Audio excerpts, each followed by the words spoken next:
Hello and welcome to the channel. We are the Hollow Grumps. I am Colum. And I'm Liam. And we're here today to talk to you about the South Korean show Kingdom, which is released on Netflix. Season 2 was just released only a few days ago. Now, this is just a short discussion, spoiler free. We want to just tell you a little bit about it, what it's about, because we really enjoyed it and we think you will too. So, just to get all the formalities out of the way, if you like what you see, if you enjoy what you saw, hit the like and subscribe button. And as always, just comment below as well, because we do like to hear comments from our growing fan base, no matter how small it is. So, Kingdom is based on the book The Kingdom of the Gods by Kim Yun-hee and Yang Kyung-il. And, Colum, have you read this book? No. But there's one key thing that makes it great. It's actually written, the series is written by the same people who wrote the book. Oh, so imagine if George R.R. Martin was the writer for Game of Thrones. I imagine he'd have a very hard time releasing any more of his books. So, the show, it's a Netflix original series in Korea that was released in 2019 with 2 seasons available, each 6 episodes long. And it is definitely worth a watch. What do you think? Yeah, the biggest thing that makes this enjoyable is the creative control in it. First of all, it only has at most 2 directors.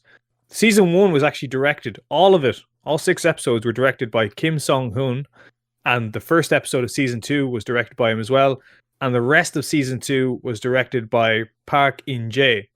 It's one of those things that it makes it so much more enjoyable having just one creative idea, especially considering that the writing for all the episodes was done by one of the writers of the book, Kim Yun-hee. Yeah, and I think this is very important for a TV show. I mean, people are always obsessed with, going for 10 episodes per season, whether or not they're good or not. But to have just nice, tight 6 episodes, all under the same director's vision, it really displayed just how good one person's creative control can be on a show. And it works because, at least then, for better or worse, it isn't other people trying to fix someone's mistakes. A person can double down into their mistakes and make them part of the narrative. But we're getting kind of sidetracked here. Yeah. Why did we start watching this, Liam? I can't remember. So, when all of the lockdowns started happening because of the ongoing crisis, we decided to look for new things to watch, and we decided to go for something completely different. We went for a non-English speaking show, and we came across something called Kingdom. Oh, what's this? So we decided, let's just give it a go. We decided to watch it in its own Korean with the subtitles because we assumed this would be the artistic direction that the show was made. Yeah, it can be very jarring watching shows with dubbing over it because the accents don't fit your idea of what someone from Korea should sound like. This happened to me with the TV series Dark, which is also on Netflix, which is very good.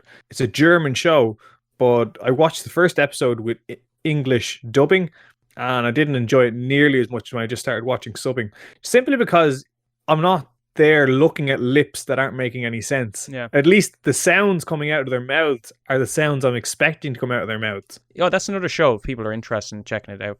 Take a look at Dark.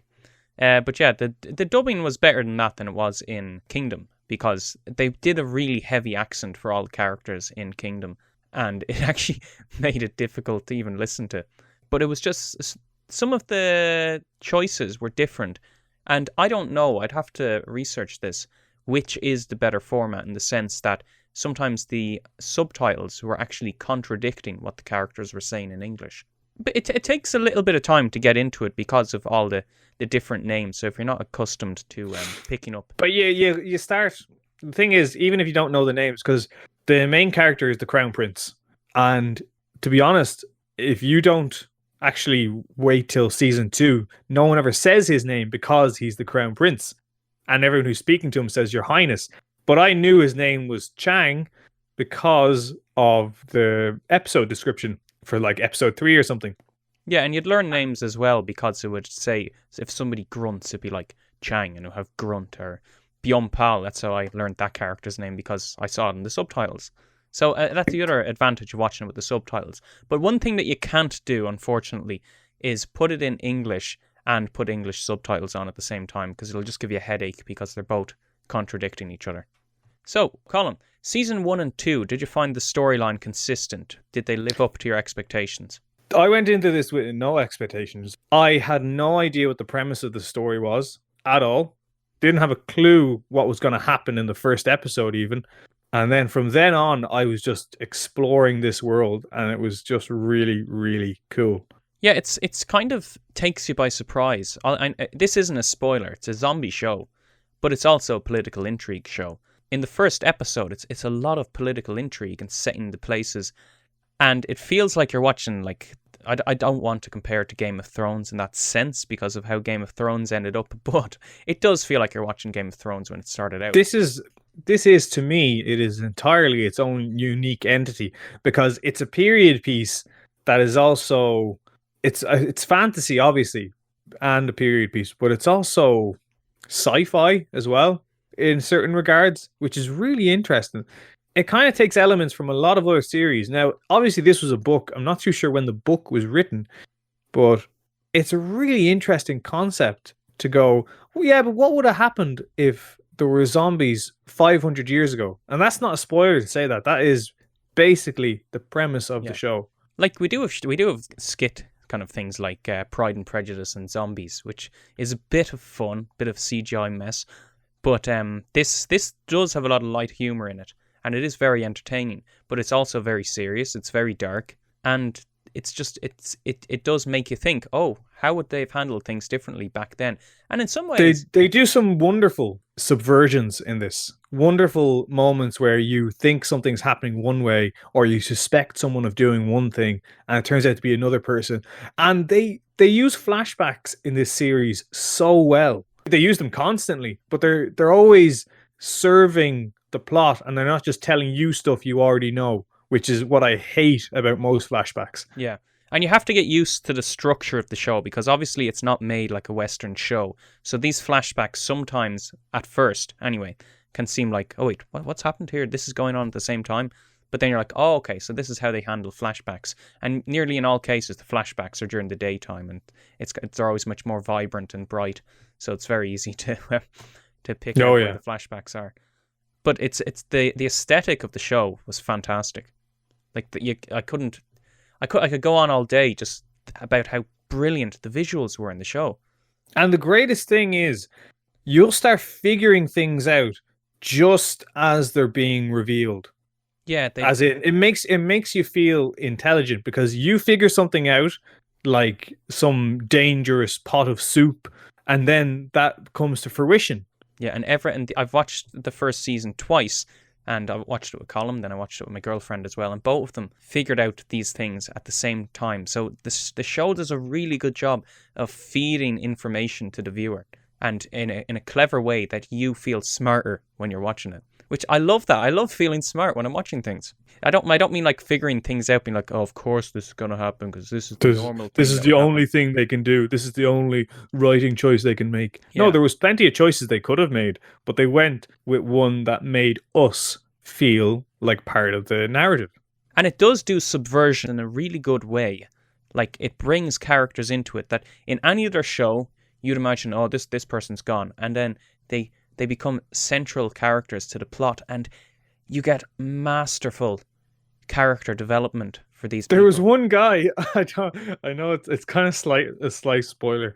It's not really. There's one guy who gets arrested in like the first episode of season 1 or second episode, and he appears back in the 5th or 6th episode of season 2, and you're like, is that guy? I thought he would have been killed. It's so funny just seeing these people who you're like, oh well, that's another minor character just axed. And every character is treated with such dignity and respect from the writer. The writer really every character has a life. Yeah, you can. It's like, I've never seen a show that the writer has put so much life into these characters and have thought out where they're going to end up. And you know, I don't want to spoil it, but if you like character-driven plots, this is a masterful show that you have to watch. So, absolutely. And that's a great point. There's a lot of good reasons to watch this show. If you like character-driven things, you're going to enjoy it. If you like fantasy settings, historical pieces, period pieces, it actually educates you a lot about Korean history as well. It is fictional history, but it educates you a lot about the structure, command structure, the aesthetics, fashion sense for the time. It's all really fascinating stuff.